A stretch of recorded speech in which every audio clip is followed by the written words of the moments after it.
Bonjour Mathieu. Bonjour Françoise. Merci Mathieu d'accueillir les Malouins dans la course. Alors voilà, on avait très envie de venir vers toi parce que on voulait savoir comment un jeune athlète de haut niveau réussit à vivre un confinement. Alors tu as de la chance parce que tu es en confinement chez tes parents qui ont la chance eux-mêmes d'avoir un jardin, donc c'est un petit peu plus agréable que dans un appartement. Mais comment on peut faire pour garder le moral, garder les entraînements et continuer ses études en Pendant même temps? le confinement, oui, j'ai la chance d'être rentré à Saint-Malo dans une maison avec un jardin et du matériel pour m'entraîner. Donc ça, c'est vraiment le point positif. Parce que moi, d'habitude, je suis sur Nantes avec le pôle France de roller et pour les études à l'université de Nantes. Donc on est rentré sur Saint-Malo avant les annonces du gouvernement pour profiter du plein air, de l'air marin et surtout de la famille. Alors ça, c'est déjà très important, je pense, pour le moral, quand toute la famille est réunie, c'est quand même essentiel, hein.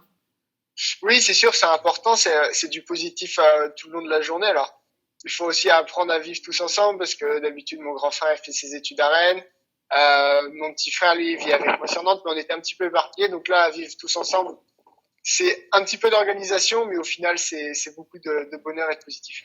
Comment tu t'entraînes dans la journée? Comment sont séquencées tes journées? Alors, mes journées, le matin, je me réveille vers les 8 heures. Je prends comme un peu tout le monde le petit déjeuner, puis je vais directement sur le vélo pour faire 2 heures, 2 heures de vélo sur un entraîneur, puisque c'est bien sûr interdit de rouler à l'extérieur. Et ensuite, l'après-midi, je fais ma petite sieste en début d'après-midi. Et en fonction des journées, du programme que mon entraîneur au Pôle France me fait à distance, j'ai un entraînement un peu plus spécifique à pied, en préparation physique ou en essayant de courir à moins d'un kilomètre le long de la maison. Et au milieu de tout ça, tu essayes aussi de maintenir ton niveau d'études. Exactement, parce que j'ai ma licence 3 à valider à l'université de Nantes, à l'UFR STAPS. Donc, on n'a pas de cours à distance, l'université n'a pas mis de cours à distance, mais on a quand même du travail à distance à faire, et du travail à domicile, ainsi que des contrôles continus à rendre et les partiels en fin d'année à préparer. On sait désormais que les JO n'auront pas lieu en 2020. Comment ça se passe dans ta tête de jeune athlète?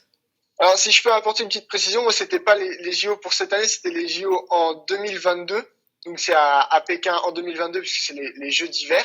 Donc, bien sûr, c'est triste qu'il n'y ait pas les Jeux cette année, mais je pense que c'est la meilleure décision qui a été prise pour préserver l'ensemble des sportifs et du personnel, bien évidemment. Donc, voilà, j'espère pouvoir un jour y participer. Il reste 2 ans de préparation, ça va être très dur. C'est long, mais ça va aussi passer très rapidement. Oui, parce que ça va chambouler peut-être un peu tout le programme des courses, tout le programme des sélections et tout ce qui avait été établi avec les entraîneurs. Alors, oui, pour l'instant, c'est un petit peu gelé, si je puis dire, puisque toute compétition est annulée jusqu'à fin juin.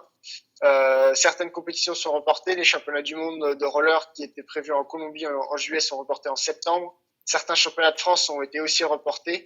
Et plusieurs grands événements comme des Coupes du monde de marathon ont été aussi annulés et non reportés. Donc on va voir au fur et à mesure des annonces gouvernementales comment la fédération va mettre en place le système de qualification, de sélection et de participation aux grosses échéances en fin d'année. Bien Mathieu, merci beaucoup de nous avoir accordé ces quelques instants. On va te rendre un à ta famille, deux à tes entraînements physiques et cérébraux. Et puis surtout, ce qu'on a bien remarqué, c'est que tu avais toujours un moral de vainqueur. Là, il n'y a pas de problème, Euh, hein. Eh ben, le confinement, c'est malheureusement pareil pour tout le monde, donc il faudrait aller de l'avant et garder du positif dans tout ça. Donc voilà, ça sert à rien de plomber le moral. Bien sûr, une pensée pour tout le personnel médical et toutes les personnes vivant dans un appartement qui c'est pas facile malheureusement, mais voilà, il faut avancer, il faut pas s'arrêter à ça. On a des personnes qui s'occupent très bien de cette crise, donc moi je leur fais confiance.